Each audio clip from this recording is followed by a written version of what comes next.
Terima kasih Ustaz. Kita menuju ke informasi berikutnya terkait dengan pencurian kotak amal. Jadi kita harus waspada karena belakangan ini kembali marak.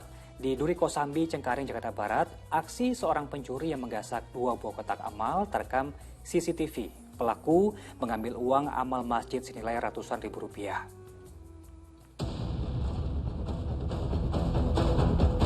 Dalam rekaman kamera pengawas atau CCTV, pria berperawakan tinggi ini terlihat masuk saat Masjid Jami Nurul Iman, Duri Kosambi, Cengkareng, Jakarta Barat dalam kondisi sepi. Tak lama berselang, pria tersebut terlihat menggopong sebuah kotak amal kaca yang berukuran cukup besar. Pelaku ternyata membongkar 2 kotak amal kaca berisi uang senilai ratusan ribu rupiah. Tidak hanya itu, pencuri juga turut mengambil pengeras suara milik masjid. Aksi pencurian di siang hari itu berlangsung sekitar 10 menit. Kotak amal yang dibongkar, kebetulan memang kita punya 2, dan dua-duanya itu yang dibongkar. Gitu. Mereka itu cara kerjanya memasukkan ke dalam untuk tempat sholat ibadah perempuan.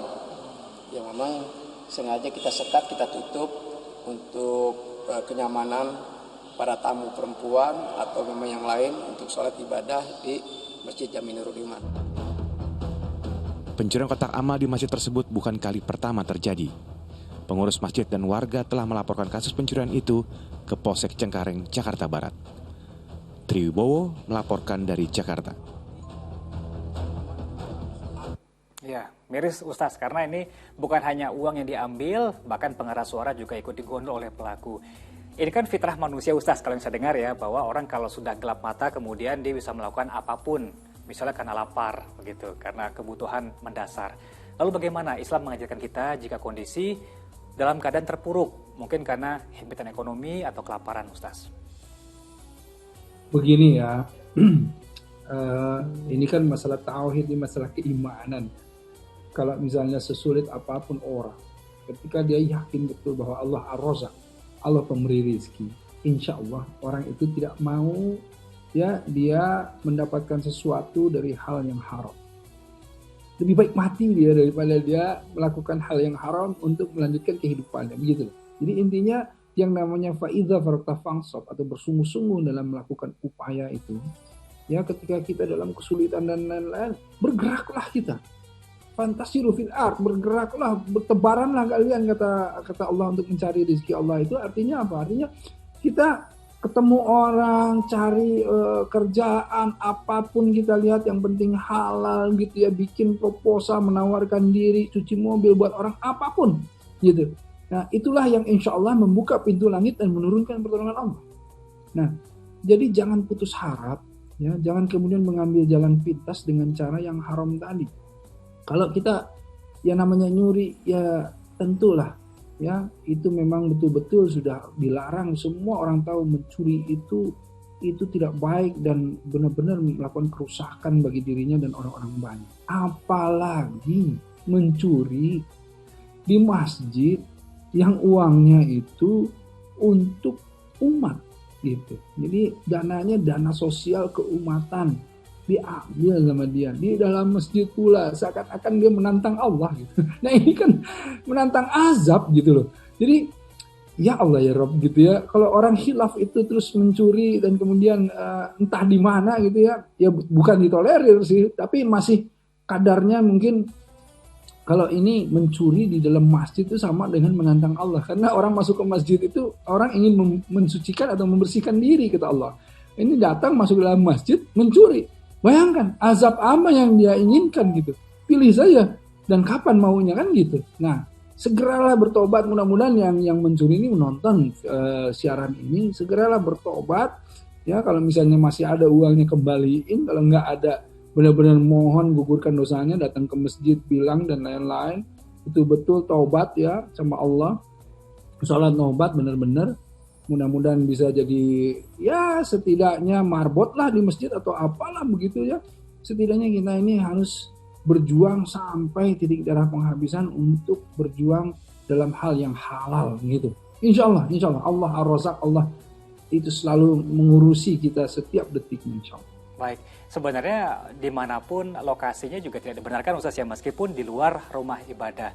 Nah Ustaz, ini kan kalau kita dengar alasannya, lagi-lagi meski apapun alasannya tidak dibenarkan untuk mencuri. Kalau kita mendengar pencuri-pencuri atau pelaku kejahatan sebelumnya dia mengaku lapar gitu Ustaz. Apakah ini juga menjadi tamparan buat kita yang dalam tanda kutip berkecukupan soal makanan agar memiliki kepekaan sosial Ustaz? Ya inilah ya, kita ini memang prihatin di mana-mana gitu. Zaman Umar bin Khattab radhiyallahu anhu, ketika beliau sedang menjadi khalifah, ada pencurian itu, sebelum dijatuhi hukuman sang pencuri, Umar memanggil tetangganya dulu. Kenapa kamu mencuri? Lapar beberapa hari belum makan. Coba mana tetangganya? Tetangganya datang, tetangganya kaya raya. Wah, dilabrak sama Umar gitu. Artinya apa? Artinya memang kita itu yang lapangkan oleh Allah, memang kita harus punya empati untuk berbagi dan lain-lain. Karenanya sistem harus ada. Jadi kan sebetulnya kalau misalnya sistemnya ditopang oleh masjid misalnya, masjid ini menopang kondisi sosial. Jadi artinya yang dilapangkan, yang menyumbangkan dananya, lasnya kan ke masjid, ada baitul mal di masjid. Orang yang lapar dan lain-lain di daerah itu datang ke masjidnya untuk bilang, aduh saya lapar, saya belum makan, kasih saya pekerjaan apapun dan lain-lain. Nanti kemudian difasilitasi sama masjid, atau kemudian masjid itu punya program, ini ada banyak orang lapar nih, ada 3-4 orang lapar, orang-orang kaya, punyakah kalian pekerjaan apapun? Gitu, karena ini sudah kemudian datang ke masjid dan mereka itu meminta pekerjaan. Nah di masjid dikasihlah tarbiyahnya itu, dikasih pelatihannya itu, bahwa kamu kerja, kamu yang benar, harus jujur, harus ini dan lain-lain. Kalau ini sistem berjalan, ya Allah ya Rabb, setiap masjid, setiap yang namanya kelurahan, kecamatan, RT, RW itu ada masjid gitu loh. Nah kalau masjidnya ini berfungsi sebagai itu, ya penopang masalah-masalah sosial, insya Allah. Nah karenanya kita berharap betul ya bahwa ada sistem-sistem seperti ini yang ya di daerah-daerah kita, di daerah-daerah dekat kita, agar supaya tidak ada pencuri-pencuri yang kemudian ya tadi, kalau udah nyuri ada penopang begini udah keterlaluan. Ustaz, kalau di sisi lain ya, kata kriminolog bilang bahwa aksi kejahatan bisa terjadi karena ada peluang. Nah, apakah ini juga menjadi perhatian bagi pengurus masjid dalam bertanggung jawab mengamankannya, mencari strategi bagaimana agar uang yang untuk umat tadi bisa lebih aman dalam disimpan? Betul, tepat ya. Memang kita ini harus proporsional. Artinya apa? Kita juga harus hati-hati, tindakan preventif gitu. Tapi kan enggak juga tiba-tiba nanti masjid dikunci setiap hari. Kalau orang mau sholat ya, diketok-ketok dulu kan nggak begitu juga gitu loh. Jadi artinya memang sistem harus tetap berjalan gitu. Jadi kita harus hati-hati. Masjid sudah kurang hati-hati apa? Pakai CCTV. Nanti mungkin ditambah dengan adanya marbot yang mengawasi atau ada security-nya, ya boleh saja ditambah seperti itu. Tapi kan yang ngerinya apa? Disalah interpretasikan sampai akhirnya semua masjid dikunci akhirnya. Hanya ketika azan sholat dibuka, fungsinya kan jadi repot kalau udah seperti itu. Jadi jangan salah mengartikan masalah peluang tadi gitu.